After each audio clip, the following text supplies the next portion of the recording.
I picked up this rope from the Dollar Tree, and I believe they're 8.5 feet long.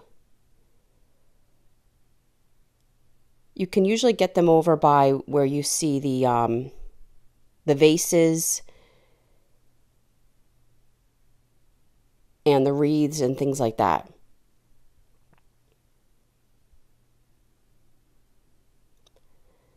Once I got them all open, I lined them up in a row, neatly next to each other.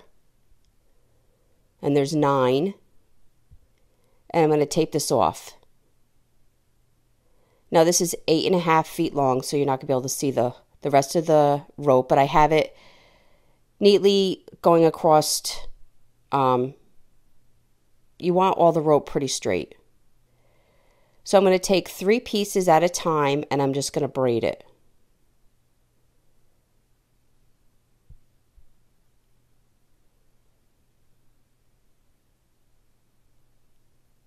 The length of your braid is going to determine how big you're going to want your wreath. I'm making a wreath. I usually go a little further than needed, and it just makes it easier. I also got these clamps at the dollar store, and they just helped holding the top once I had to release the tape. And I just have them on hand if I need to stop. Because you want your rope to be as flat. You want those 3 pieces of rope to remain close to each other and flat. So I found this wreath form at Michael's. It's 12 inches. And that's going to be my base. You can use cardboard. You just want whatever base you're going to use to be thinner than your braid, so you're not going to see it.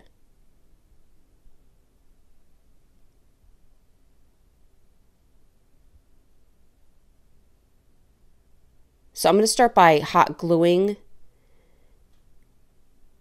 the unfinished end to my wreath form, and I'm just gluing the rope down in layers in that braid shape.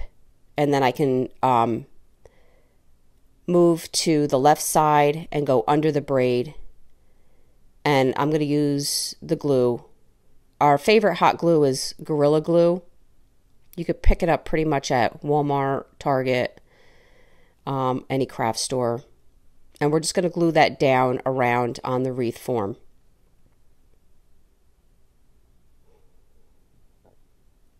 Now I'm going to cut through each piece of rope. And guys, what's nice about this wreath is you can put anything on it. You can leave it just like this, plain. You can add something to the back. Spring flowers look really pretty with the rope, actually like lavender. Looks really pretty. And then you can just add whatever you want. Once I cut through all my rope, I found that it was pretty easy if I just took each piece and glued it down separately.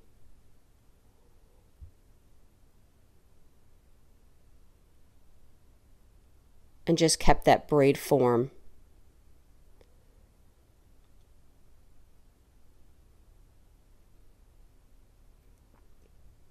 So now I'm going to add this backing that I found. It's just this little hanger. It says Beach Vibes. I picked it up at Dollar Tree. It's hard for you to see, but there's like gold and silver shimmer on it. And I glued that to the back of my wreath form. And it already had a hanger, so I didn't have to add a hanger. And then I added a sand dollar and a starfish at the bottom, and that was it for me. But you could put, like I said, whatever you want. You can add a bow, or you can add spring flowers. I really hope you enjoyed this video. For other tutorials, go check us out on YouTube. You can now watch all our videos at chalkitupfancy.com for any paint products, tissue paper, transfers, mesh stencils. And now go check out our fancy boutique. Thank you so much.